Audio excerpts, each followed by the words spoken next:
Salut, c'est moi pour ton podcast hebdomadaire. Salut, la vie continue. Mon podcast aussi du coup. Comme toutes les semaines, des 3 semaines qui vont encore suivre, je vais parler de l'amitié.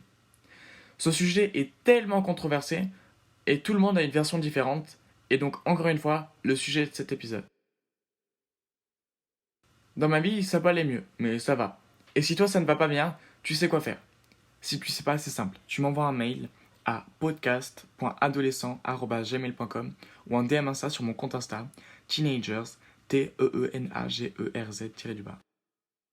La citation de la semaine, c'est No relationship is all sunshine, but two people can share one umbrella and survive the storm together. Pour les non-bilingues, ça donne ça. Aucune relation ne peut être que du soleil, mais deux personnes peuvent partager un parapluie et survivre à la tempête ensemble. Je suis en train de me rendre compte qu'avec moi, si vous n'êtes pas en couple et que vous écoutez mon podcast, je parle tout le temps de couple. Ça doit être horrible en vrai. Mais bref, promis, la prochaine fois je trouverai mieux. C'est juste que je trouvais cette citation inspirante.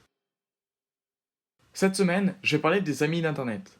Pour commencer, je le répète et vais continuer de le répéter jusqu'à la fin du thème de l'amitié dans ce podcast, il faut faire attention.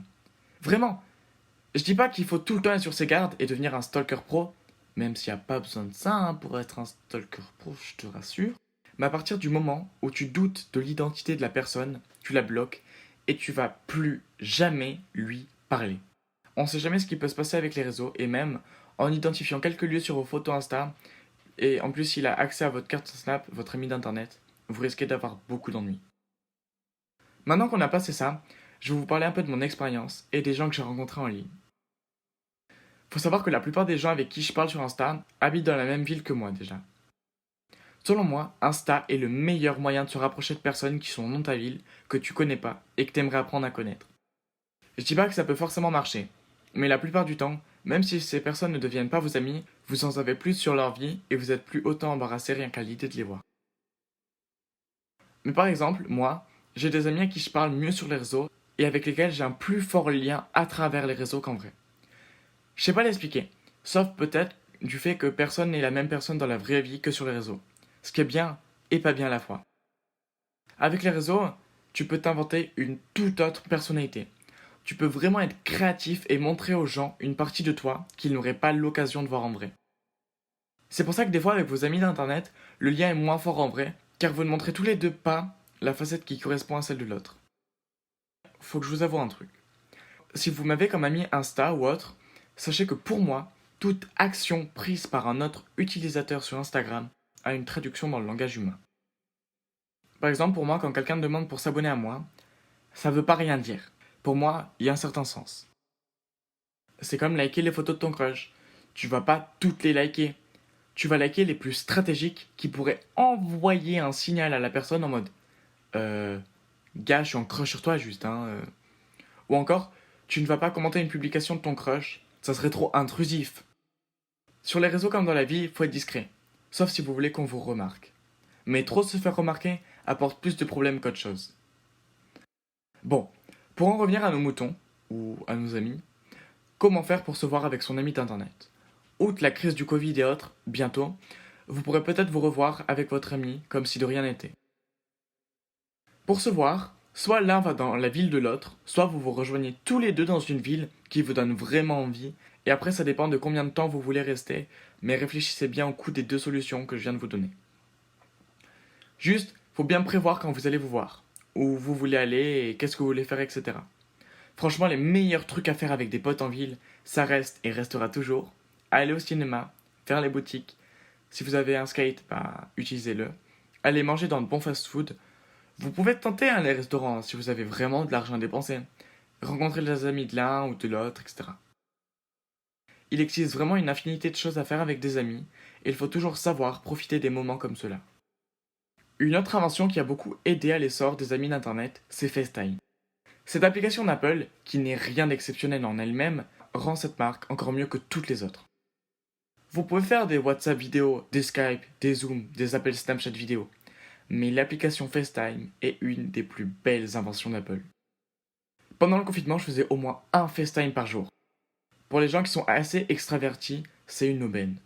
Vraiment, genre, appeler quelqu'un Mais avoir la personne en même temps que vous l'appelez, c'est un autre délire, vraiment. Grâce à cette application, je suis sûr que des centaines de milliers d'amitiés se sont concrétisées. Et que certaines personnes sont devenues encore plus proches qu'avant. Une des meilleures habitudes à prendre, c'est d'appeler vos potes en FaceTime le week-end et de leur raconter tous les gossips que vous n'avez pas pu leur dire pendant la semaine, leur raconter votre vie, vos discussions et tout et tout. Des fois, il m'arrive même qu'il y ait des blancs de 5 minutes pendant mes FaceTime. Mais c'est pas le type de blanc qui gêne, c'est le type de blanc qui rapproche et qui fait rire quand on y pense. Un des autres trucs à faire avec vos amis en ligne, c'est les jeux en ligne. Un des meilleurs jeux mobiles en ligne auxquels vous pouvez jouer avec vos amis en même temps que vous vous appelez, c'est Among Us. Le but d'Among Us est simple. Il y a 10 personnes qui sont toutes ensemble dans un vaisseau spatial, mais l'une d'elles est ce qu'on appelle l'imposteur.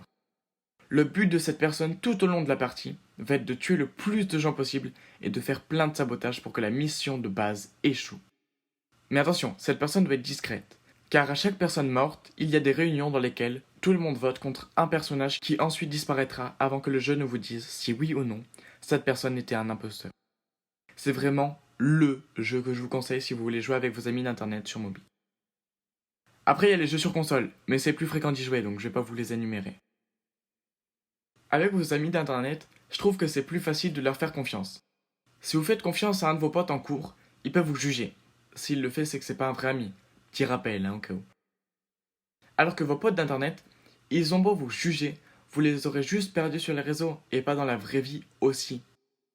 Ce qui peut être un peu risqué, c'est de vite vous confier à un de vos potes d'internet et qu'il aille dans vos abonnements avant d'aller tout dire à vos vrais potes. S'il fait ça, Covid ou non, tu vas lui casser la gueule, vraiment. La confiance est quelque chose de précieux. Faites juste attention à qui vous la donnez. Le plus important par contre avec vos potes d'internet, c'est qu'ils vous acceptent. Si vous ne pouvez pas leur dire que vous êtes LGBT, ou que vous savez que si vous ne pouvez pas leur montrer la réelle personne que vous êtes, ces gens vous lâcheront, et c'est pas vos vrais amis. Pour conclure, les amitiés existent, et Internet a rendu beaucoup de choses possibles qu'on n'aurait jamais cru possible il y a 10 ans. L'amitié est quelque chose de fort et intense, un peu comme un grand 8. Il faut apprécier ces grands 8. Et le jour où malheureusement vous arrivez à la fin d'un grand 8, vous en trouverez un peut-être encore mieux. Jusqu'à trouver le grand 8 qui ne s'arrête jamais et qui vous donne le plus de sensations. Et même si vous n'avez pas encore trouvé de grand 8, le plus important, c'est d'être à Disneyland. L'information de la semaine. Est-ce que vous saviez que les Italiens mangent 26 kilos de pâtes par an par personne, face à 8 kilos pour les Français? Quand on y pense, ça fait beaucoup de pâtes quand même. Après, ils peuvent les faire avec plusieurs sauces, genre carbonara, sauce aux champignons, bolognaise, etc.